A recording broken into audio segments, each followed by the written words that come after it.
Well, good morning, good afternoon, good evening, wherever you are in the world. We are excited that you all are joining us today for Co-working Live with Red Worldwide. Today is Wednesday, and we are so excited for being able to have another time to talk about creativity, innovation, and how it affects us in business. And so we're going to kind of flip the script just a little bit today because we had an event last night on wealth preservation and here in the Bay Area, which is where I am currently today. And so there were some participants who are actually on the line this morning, and we have some reactions and responses to what they learned. And so I just wanted them to share that because just in case you're thinking about attending one of our in-person events or online events, you can get from those who are in the room their experience and what it is that you could possibly be experiencing if you decide to attend. So, with that said, I am going to add Danita Taylor of Tailored Creation. Did I say that correctly, Danita? Yes. Okay, and so good morning, Danita, and thank you so much for coming last night and for being on this morning. You have always, since you've been coming to our co-working sessions, have been a very, very vocal part of what we do, and we're excited about that I because, am. you bring a lot of great value to the group here, and so that's amazing. And so I see David Garcia also popped in, and I want to thank him for being with us yesterday again. The video is amazing, David. It's going to go up today, so we're excited about that. But with that said, Danita, tell us a little bit about your experience last night. I come on co-working every morning, right? Um, and I really, really love being on here, and it's such a wealth of information. I mean, so many things that I've thought about, but not able to bring to fruition. And so being on co-working, I get that. I know where to go, how to get those documents, because I'm not the one to do the documents. My best friend is the one to do the documents, but I know who to come to now to get those documents done and what the documents are. And with me to be able to trust that these people or that you guys, Red Worldwide, are actually providing an honest product. So that's what keeps me coming to the co-working. But when you came last night to actually see you and be there, I felt like I got so much more. It's just something about being in the room that makes you feel so much different. So I was taking notes. I'll just give you a couple of highlights. The value of money and that being a language and an expression, it like it just blew my mind because the way you broke it down and to the value of money, how if you go into a grocery store and you have $500, that's all you can buy is $500. But if you take that $500 and put it somewhere else, it can create generational wealth, right? If you put it in the right vehicle. And so I'm like, that is so awesome. It's so awesome that to look at money. It's I think one of the people that were there were talking about mindsets, right? Changing your mindset to look at things differently than what you were brought up with. That was really important to me. Um, I too went through some things with my mother's trust, and I didn't know what a trust was. And it was exactly what you were saying, where everything was in there, all the instructions to what she wanted. She put her houses in there, her bank accounts in there, and there was instructions left. So now I understand that in a whole, being in the room, seeing everything, and it makes sense and lets me know that I need to do those same things. I want to do those same things. What I didn't know was that it can grow money. There's different trusts that do different things. And so me feeling like, oh, here I am at 49, I have to do something quick, right? To get this ball rolling. So by the time I'm ready for retirement, and I was just blown away with the amount of information that was given. And so financial capacity, again, mindset, right? Complete just mindset. We need to um, change our mindset. That I was really, that's where I was sitting in the room and I'm like, mindset, complete mindset, right? And then trust and allowing them to work for you, right? So I'm just and then even to know what all the different trusts were. I had no idea all this stuff was there. So now to know that it's there and to be able to trust the people who are presenting the product, I'm so excited to get started. I'm so excited to get started. So I just thank you so much for all the information and for being able to know that you'll be there to walk it out with me. So thank you so Danita. much. Oh, thank you so much. I'm so glad you were able to be in attendance, and I'm really excited about the fact that you learned something of value, that you can apply to your family, because the goal of this event last night was really focused on families. It was just, a lot of times we focused a lot on businesses, and because our focus was on helping someone who's in business or to get started in business, to see how they could take their commercial activity and utilize estate planning to, help them get started. Which, a lot of us, we pass by McDonald's every day, not realizing that someone got started by using an insurance policy, and so they used their families, what was there for their family to actually get started in business. But there are many people that have used the trust and insurance to not just get started, but to protect their family, to insulate the family, and make sure that nothing that they're doing in business affects the family in a negative way. And so it's really important when you understand how to insulate your family, and that one of the best things that you can do to protect your family is to leave instructions or to create instructions. So just like we talk about standard operating procedures in business, there ought to be some procedures and instructions that you put in place, for the family, so that it has the ability to run like a well-oiled machine as well. It would be a travesty for someone to be very successful in business and to not put things together for their family in the same way. And so I know David Garcia, I just want you to say about 2 minutes, David, on that just by itself, because I know that you also have, spent a lot of time making sure that your family is, able to have those things in place as well. So, if you got 2 minutes for us, please, David, give us that. You there? We can't hear you. You're muted. Okay. We'll come back to him in a little bit.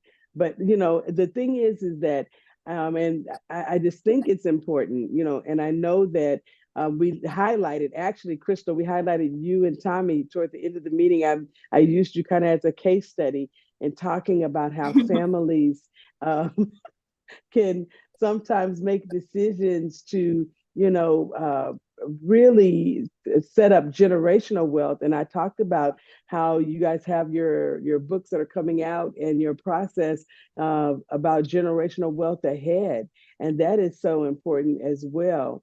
Can you share just a little bit about that? And you don't have to go on camera, but if you could just share just a little bit about that this morning, I would really appreciate it.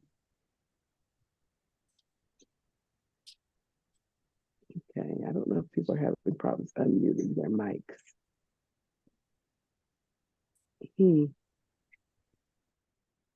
Yeah, I think we have some issues here with the mics. I'm not sure what's going on, but it seems as though people are not able to unmute.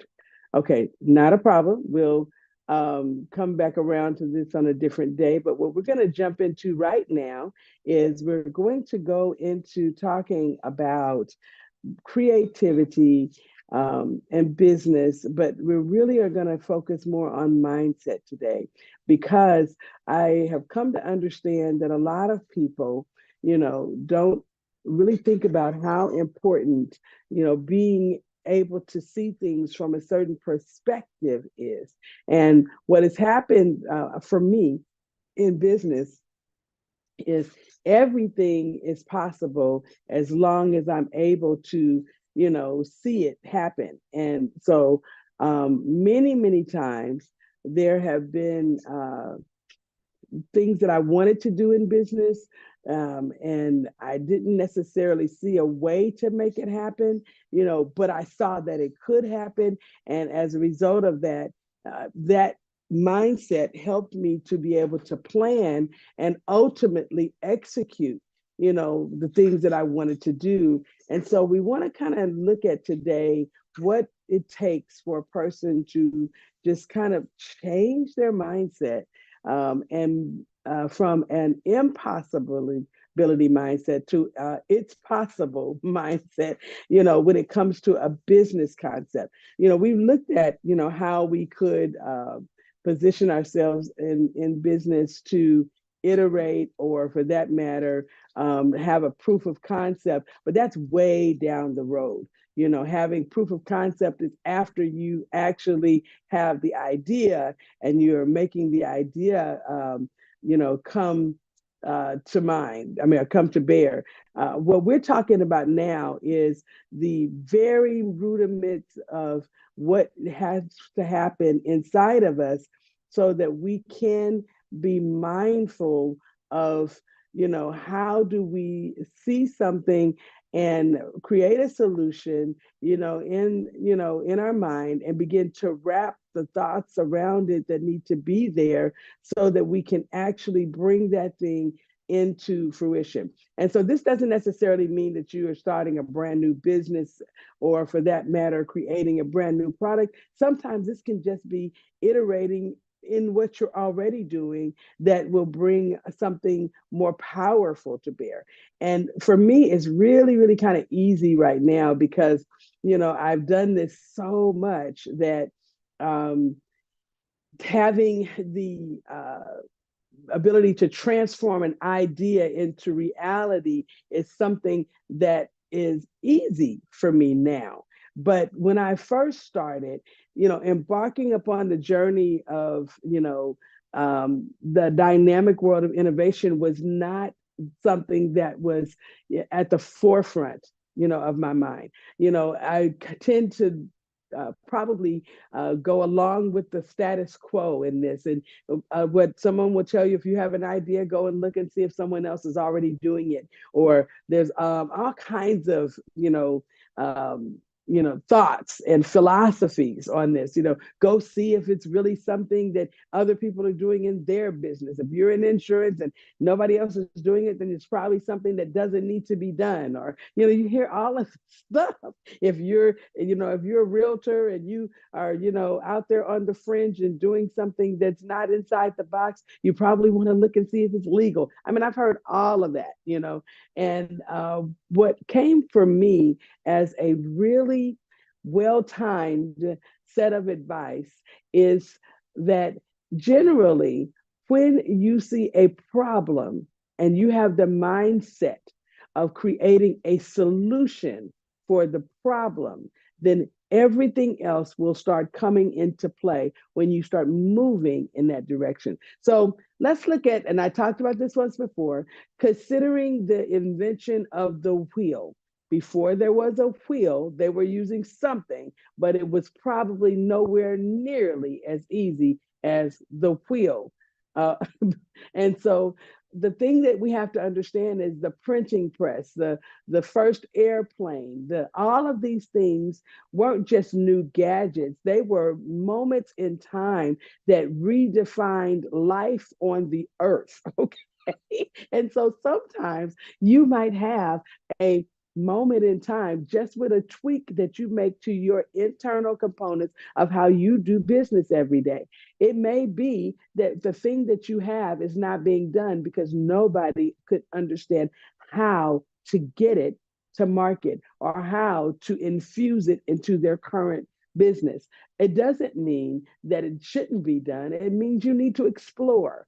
And so having the mindset of an explorer is that, okay, let me see what this can be and let me see how it can be. And then I can start wrapping all of the other components around it for, how do I make sure that I'm doing it and being in compliance with every other law, or is there a new law that needs to be made about this thing? I can guarantee you before someone put an airplane in the sky, there were probably no laws about airplanes being in the sky because nobody had ever seen an airplane. But as soon as airplanes were a thing, something that had been creatively brought into the ecosystem of transportation, then of course new laws came out and new ways of thinking about air travel, actually became something. And so for you to feel like just because you might get pushback on your idea, or someone might be saying, how, is this legal or is this something that we can really do? I want you to stop and say, is this something so important that I'm willing to allow regulations to be put around it, allow anything else to come into being? If so, I need to keep moving. The importance of innovation today is really more crucial than ever. And I want you to really think about the fact that everything that we use in life, somebody had an idea to bring that thing into fruition. And so when we're thinking about things in that way, what are the things that you were created to bring to fruition? And are those things so important that you would be willing to, take on the responsibility, to get it to the market or to add it to whatever you're already doing? I love that, David, from impossible to I'm possible, right? Yes, I love that. And so having these, uh, thought processes and changing your mind about, what it is that you would like to do, can many times create for not just yourself, but the others that are watching you, your kids, your employees, your co-workers, other people who might be your mentees. They can see something of value, and it's so important for you to be able to do that.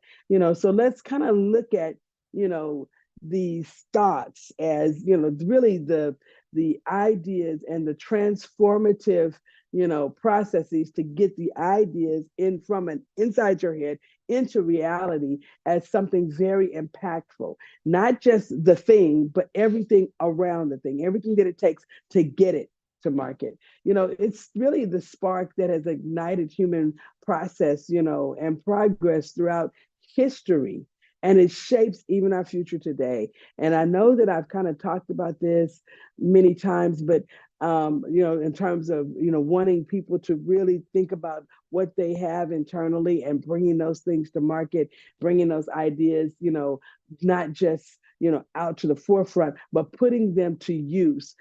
It's important that we see ourselves as a part of the whole world, not a part of just our small community or our neighborhood, but as a part of the world. We have complex global challenges, and there are things that we could be doing that could improve the quality of life for many of the people across the nation and across the world. So when you look at smartphones and renewable energy and AI and these innovative ideas that are currently shaping our sustainable connected world, you got to be thinking about, okay, what is it that I am doing, to leave my mark in the earth, not just in my family, but in the earth?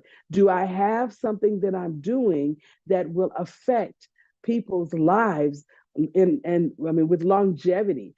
We are really witnessing a surge right now in the digital innovation space. There's so many different tech companies that are coming out with ways to make things easier, to make things safer, to create um, uh, access for people who haven't had access before. I saw something a few months ago that was so impressive to me, that there is a machine, and I've actually now seen them putting it in homes that can pull water out of the air. It can actually take the air and turn it into H2O.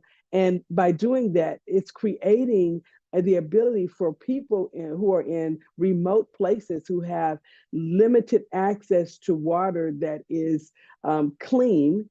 If these machines were in those spaces, people who previously had problems, and people who were dying because they didn't have access to clean water, now have a solution. Somebody created that. That was in someone's mind. And they had the ability to not just leave it in their mind, but to get it from here into a usable fashion. So now it's inexpensive enough that we can put it in a place where remotely people were not able to have access to this particular type of thing, and now they do. And so when you're thinking about life and what it is that you can, how you can impact the world, what it is that you have, I want you to be thinking about, okay, what is it that I am doing currently?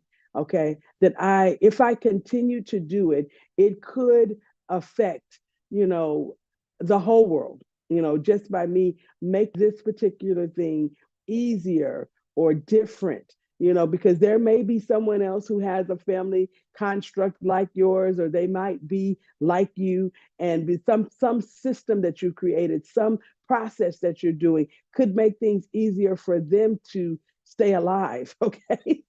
So, just thinking about it from that standpoint, it can sometimes give you the courage or the stick-to-itiveness to not just jump out there, but to keep going, to research, to find people to help you, to find people that can support you, and to help you make it a reality.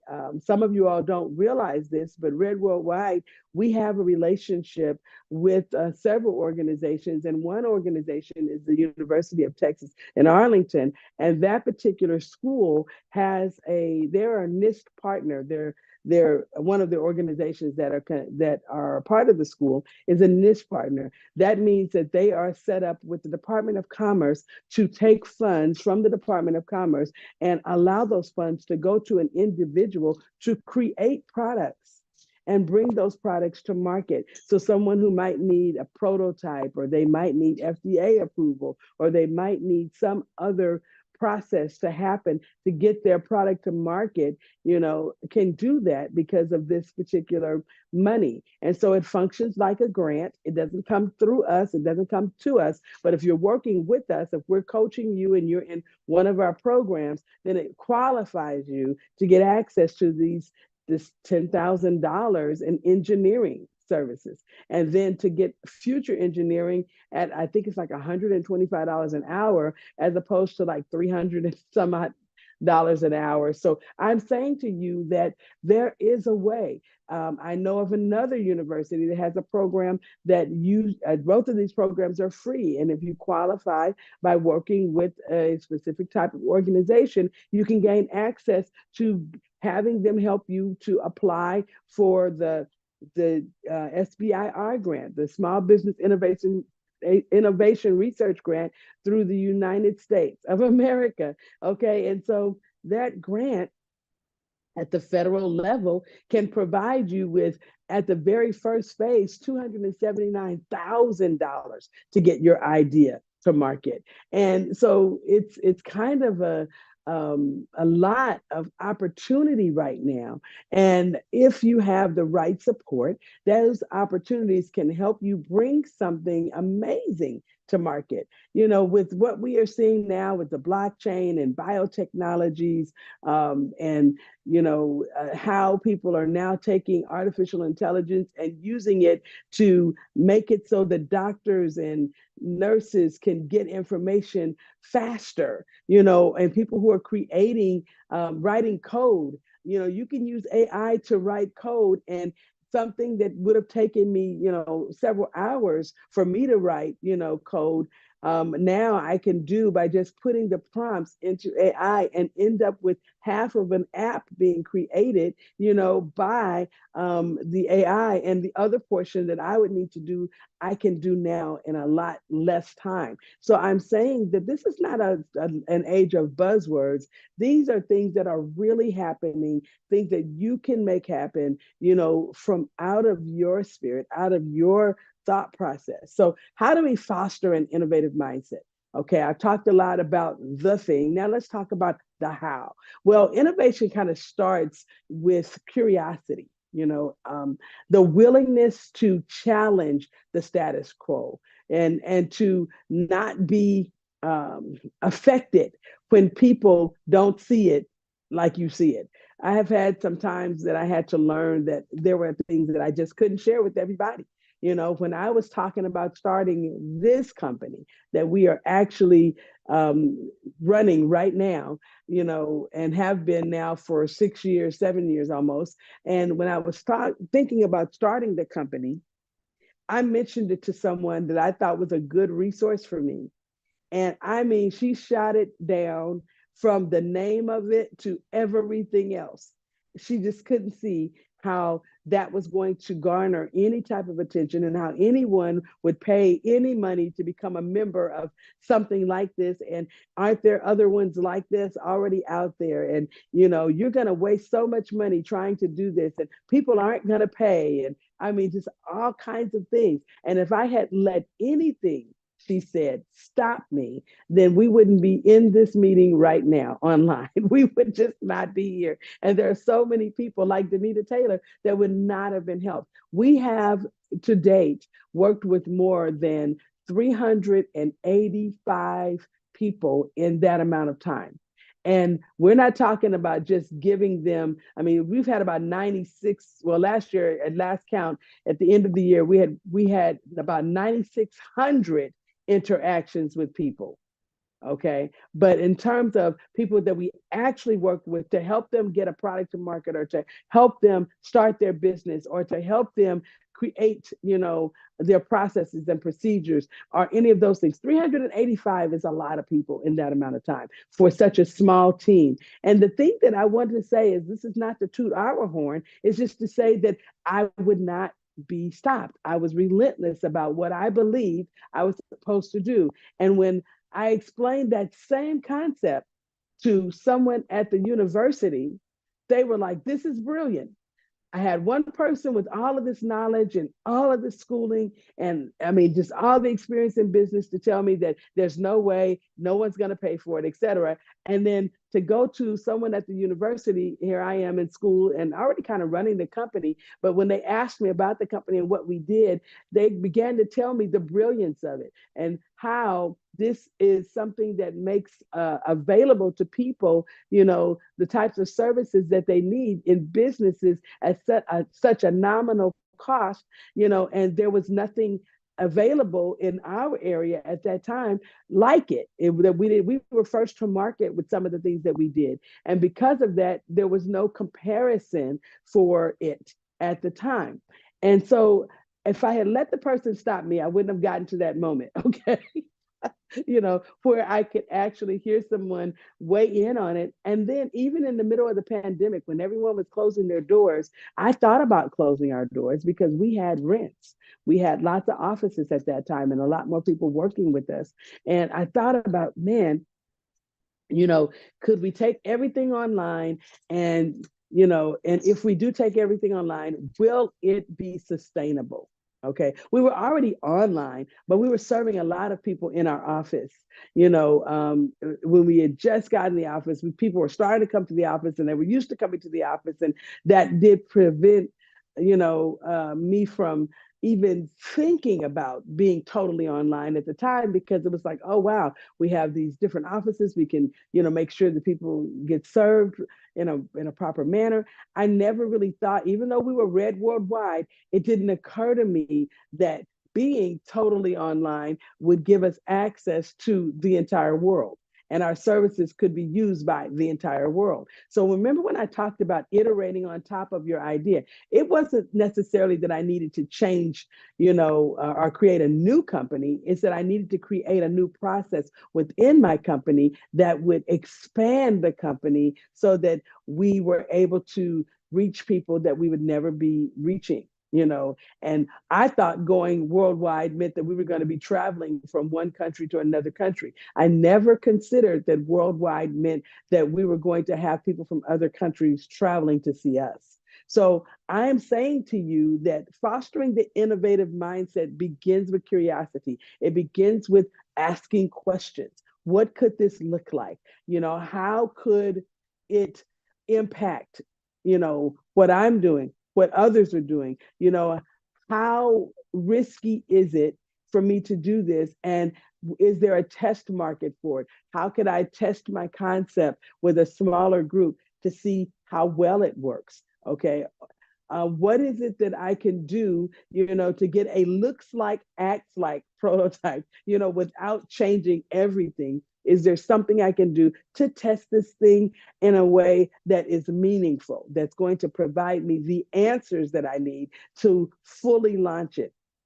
Embracing the concept of lifelong learning can really help you as well, because one of the things that I did, different than a lot of people, but I decided that if I had a concept, where could I go to learn more about the concept, and where could I invest in myself to make sure that I was qualified to move that concept forward. Now, that's not everybody's way. That may be, the thought process may be something different than what you're used to. But let me just tell you, I have taken so many courses. 3 years ago, 3 or now maybe 4 years ago now, I made the decision that every month I would enroll myself in some new course. Now, this is, I mind you, I was already in the process, because this is 2024. So I was in school getting an MBA. So it's not like I didn't have enough to do, because I was running Red Worldwide and I was in school getting the MBA, and I was still operating in a pastoral capacity at the church where I was at the time.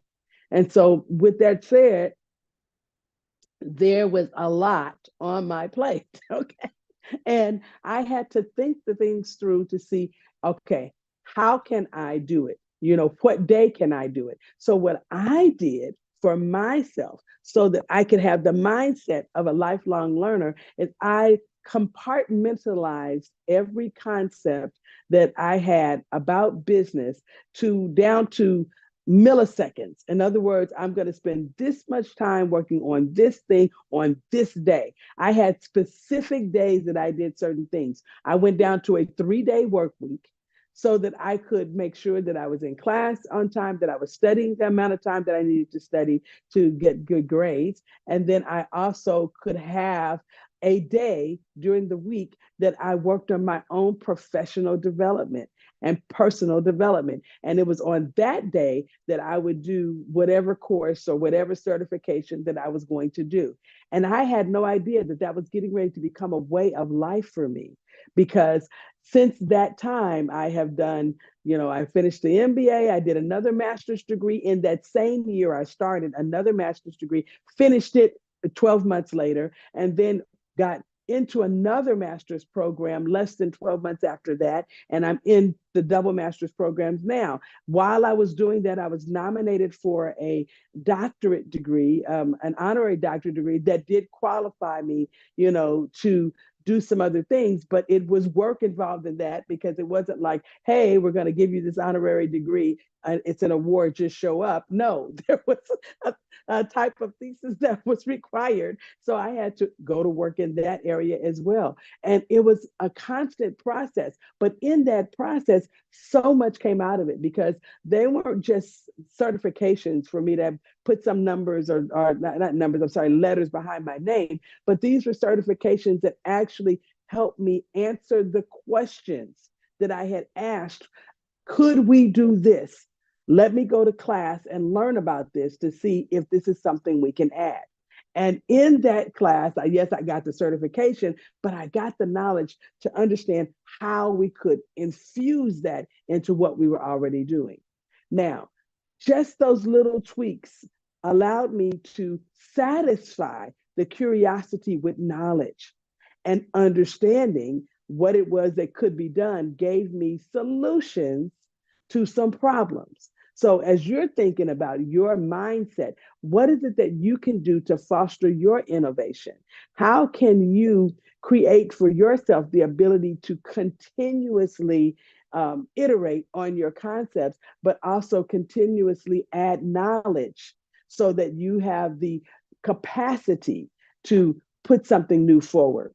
Um, as we're looking about this and thinking about collaborating across all of the different types of disciplines and gaining new perspectives, I want to share one other thing that I did, to change or I should say upgrade my mindset is I became more open to collaboration. I was very closed to collaboration for a long time because I had bad experiences and with partnerships and working with others. I found myself in a situation where, because I was not a good delegator and I was not a good team player, even though I added value to the team, I would offer my expertise to the team, I was not a good team player, you guys. I just wasn't. And the reason I know that this was a part of my better development, my professional development, is because what came out of it was not just an increase to my bottom line, but it was an expansion of services to people that I was working with. So let me give you an example of what I had to do to make myself a better collaborative partner. I had to understand that if we're collaborating, that means I'm putting in something and someone else is putting in something. And I have to be open to embrace what they bring, okay? And to seek to understand what they bring so that I can see how it adds value, as opposed to shooting it down in my mind as they're bringing it, thinking about all the ways that this could go wrong or how this doesn't really fit my ecosystem, or why would I even allow my clients to be exposed to something like this, and having this protective mommy thing going on that I had, for a long time with my clients.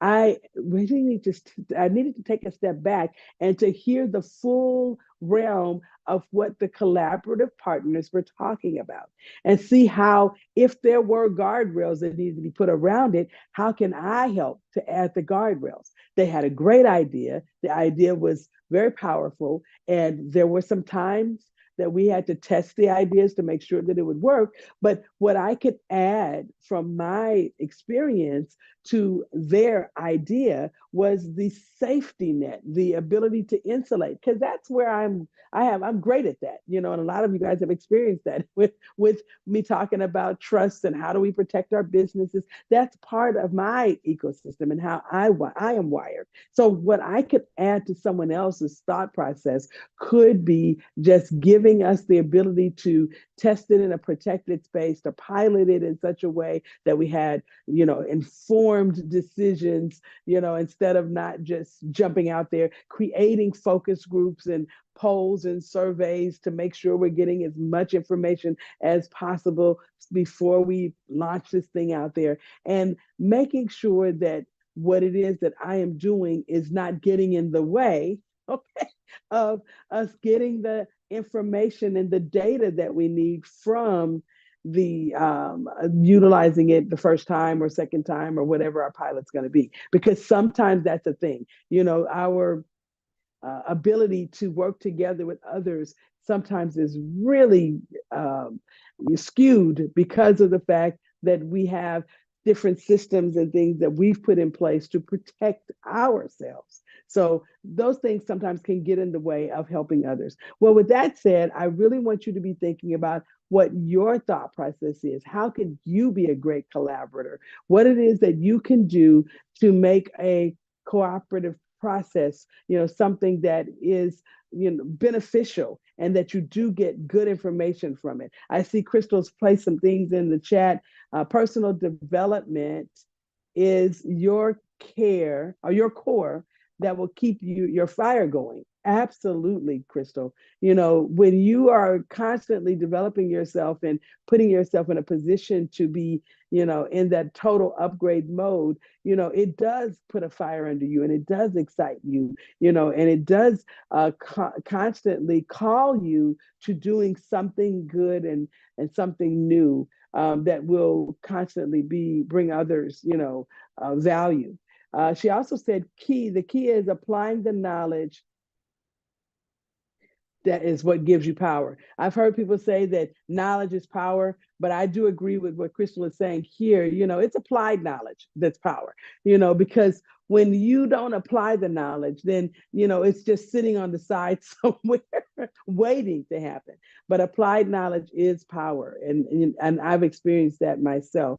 Okay, well, as we conclude, I want you to remember that, innovation itself is not the exclusive place for a genius to reign. It's not something that only people who have money can do. It's not something that only people who have, a lot of education can do. It is literally a path. And I want you to see it that way. It's a path that's open to all of us. We can all walk down the road of innovation. We can all walk down the road of creativity. And I really encourage you to embrace that innovative mindset. Don't be afraid of curiosity. Utilize those tools that I talked about today and dare to dream. And I know I don't mean to be cliche, because there are a lot of people that say dare to dream, but I'm serious. I mean, I want you to take like 10 minutes, 15 minutes a day and just sit there and dream. Think about things. Think about, something that you could do, or some place that you could be, or some solution that you have to a problem. I mean, really use that time, because this 15 minutes a day could put you on a trajectory to changing something for the lives of others forever. And so taking the time to really sit down and set everything else out and spend 15 minutes just being quiet and thinking through something powerful you can do. Then write it down. Don't just let it go. I was so impressed when my husband and I came together. He used to have in his computer all of these different, I want to say they were files, because he was using, but at that time he was in a computer that used Windows, and he had all of these different files, and each of the files had names of products or processes or books or screenplays or something else that he planned to do in the future. And, I thought about that. Was really impressive to me, because I'm like, gosh, this guy has a big vision, and I love that about him. And so I took that thought process, and in one of my computers, I just put file folders and didn't have anything in it yet, okay? but names of things that I was going to do, and began to think about how I could bring those things into the earth realm. How can I bring this into fruition? And to give you a perfectly good view of that, when I was away, for the time that I was away, and began to think about Red Worldwide had a piece of paper with just the name of it on top of it. And some days I would go in my journal and write things down about it. And I still have this journal today. I have a sketchbook. And in the sketchbook, I sketched out what I wanted the logo to look like and all of these different things. And it was literally in my heart and mind for years before I ever brought it to fruition. But I tell you, when I got all of those things on paper, amazingly so, everything just began to come to me to bring it to the market, to bring it out into a place where other people can benefit from it. And so I am saying to you that all came from my thoughts. my sitting there and the 15 minutes and just praying on it and thinking about it and how can I do it here and where could I, what could I do here? Do I need an office? Can I do it from my house? Can I do this? Can I do that? And those things began a process of me writing some circles on paper and talking about how I could do it and figuring out the answers to those questions got me to the place of where it was an actual company with real people that worked for us, worked with us in an office with, amazing, support. And so I'm saying to you that I didn't get there by tossing my idea. I got there by considering it. So Crystal's saying organization is imperative also for innovation to keep things in one place and to keep adding to what you have as it comes into thought. Absolutely. And so that's what I'm talking about right now. Get a journal. If you have an iPad, get one of the note-taking softwares like NoteShelf or Notability or OneNote or even using notes inside of your phone. If you have an iPhone, you can use notes inside of your phone. If you have an Android, you can use Memo. There are many different ways that you can begin to, put things around your idea, but just don't put it down and not go back to it. But when you put those things down, then I want you to, as something else comes, revisit it and begin to iterate on top of what you've done. Because in short order, something is going to happen where there's going to be a sense of urgency and you're going to want to get that thing to market. And you want to make sure you have all of the concepts and ideas and everything available for you to go and pull them out so that whoever your coach is, whoever your advisor is, your business consultant or whoever you're working with has the ability to assist you in getting it all the way to market or adding it to what you're already doing. Your mentor, whoever it is that you're working with to get your things to market, they can help you when they can see what you see. So I do want you to understand that innovation and creativity is a path that all of us can walk. And we can transform our ideas into realities that can really shape a better future for everyone. And I wanted to share that with you guys today on our Innovation Day. And I want to open up the line just for a few minutes for anybody that has a comment or a question, with regards to anything that we've talked about today. Any thoughts? Okay, so I don't know. Well, I was whether saying people also, if you didn't have time to write, voice record yourself with your phone, since we always have our phones by us, and you can still organize those voice recordings on your phone too. Especially when you have those quick thoughts and you're driving, just record yourself. Yes, that is so good. I've done that. I recorded like the first chapter of an entire book one time because the book came to me and then the first chapter was coming so fast and it's like, I don't want to miss this moment. I got to take advantage of this moment. I clicked on the memo and recorded the whole thing. So thank you for that, Crystal. I am so, sure that that's one of the best ways to make sure that we can memorialize our thoughts and our ideas is by using a recorder, and you have the best recorder in your hand. Okay. Your phone. Yeah.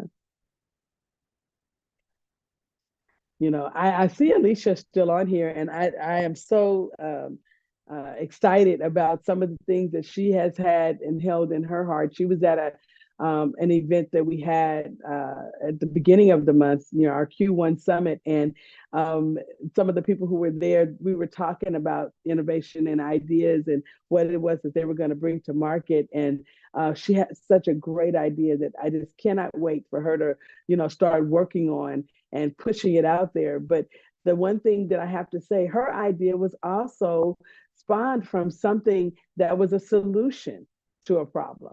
And many, many people, start that way. And so don't be afraid to turn your solutions into something that's sustainable and that you get paid for.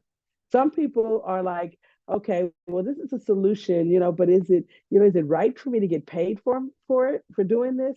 And I would say probably yes, because people will pay you for things that they can't do themselves. And it's okay for you to receive remuneration for doing something for others, even though it might seem like it's a service. Services do bring, profits. And so it's totally fine for you to put something together in a way that is powerful. And even though it's a service, bringing it to market, could feed and shelter your family. And there are ways for you to do that with grace and with excellence, and to get it out there, and having everyone use it. Okay. Anyone else?